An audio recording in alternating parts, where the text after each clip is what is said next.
Turn back to the president for a moment with political perspective now on Iran's attack over the weekend. George Will joins us, NewsNation political contributor, of course, columnist at the Washington Post. George, it's always terrific to have you on the program. I want to start with just a broad question, if I might, today, and whether a wider regional war in the Middle East, which the president's trying to avoid. Kelly Myers reported that earlier. Anything they can do to avoid that is what the White House wants to do.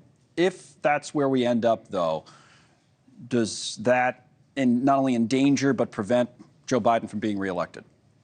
I don't think it endangers him. I think that very few Americans would blame Joe Biden for something Iran does. And to me, the most important development in the last 24, 48 hours is that when the swarm of attacking drones came from Iran, Jordan, and the United Kingdom, and the United States, and others in that region were united against Iran. They supported Israel in a way that 20 years ago would have been unthinkable.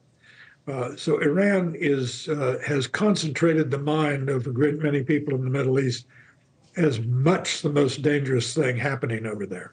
There was the fear right before October 7th that Israel would have some sort of an alliance with other partners in the Middle East. And, you know, I don't know. So could Iran maybe have bitten off more than it could chew with this particular attempt at an attack? You see these protesters we have up on the screen, because before you said that, I was thinking of all the pressure the president's getting from the left in his own party. But you don't think there's as much risk? I think today the Iranian government is having second thoughts. If you look, if you look from what's happening in a Manhattan courtroom to what's happening on the Golden Gate Bridge, it's a great day for Donald Trump. Because what people are seeing at O'Hare Airport and these other disruptions, they're just a sense of disorder in the United States. That does not help Mr. Biden. That helps Mr. Trump. And the idea that inconveniencing innocent travelers to make a point about Boeing, for goodness sake, this is a kind of performative, self-indulgent politics that damages the cause it's supposed to advance. And you think what's happening in the courtroom as well, for political reasons, is a political positive for Donald Trump? No question. I think that there are basically four cases. One is reasonably strong, and the law is fairly clear, and that's the handling of classified documents. Mm-hmm. Of all the cases, this one in New York with Mr. Bragg is the weakest, the one that involves the most ludicrous stretching of the law. Remember, he, like the Attorney General of New York, Mr. Bragg, ran for office promising to get Donald Trump. Didn't mention the crime, then we'll figure out the crime later. They're doing that now. And the idea that they have come up with a crime is absurd. Let me give you an example.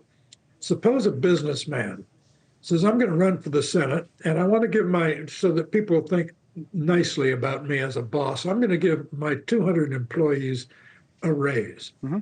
Would that count, corporate expense within his corporation, count as a campaign contribution?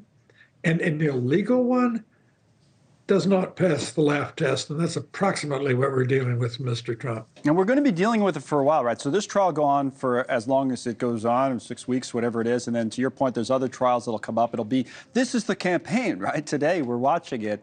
New York courtroom, Trump going in and out will probably come out before we go off the air and say something else. Bridges being shut down, protesters against the war, Biden trying to decide, how to handle Netanyahu. I mean, there's a lot here in a campaign year. If you were Joe Biden right now, what would your next move be? What would you try to do with all of this? Well, what he cannot afford to do is look like he's waffling, that he doesn't know what to do. He's the commander-in-chief, America's foremost ally in the Middle East, the only democracy in the Middle East, is under attack from extremely disagreeable people in Tehran and their subsidiaries in Hamas and Hezbollah. I think Mr. Biden is missing a great opportunity to act and look presidential if he doesn't stand up and say, we stand with our friends. There's an old saying, and it's a grim one, which is that it's dangerous to be America's enemy, but fatal to be its friend. And he doesn't want that to happen on his watch. George Will, as always, we love having your perspective. Thank you for coming on today.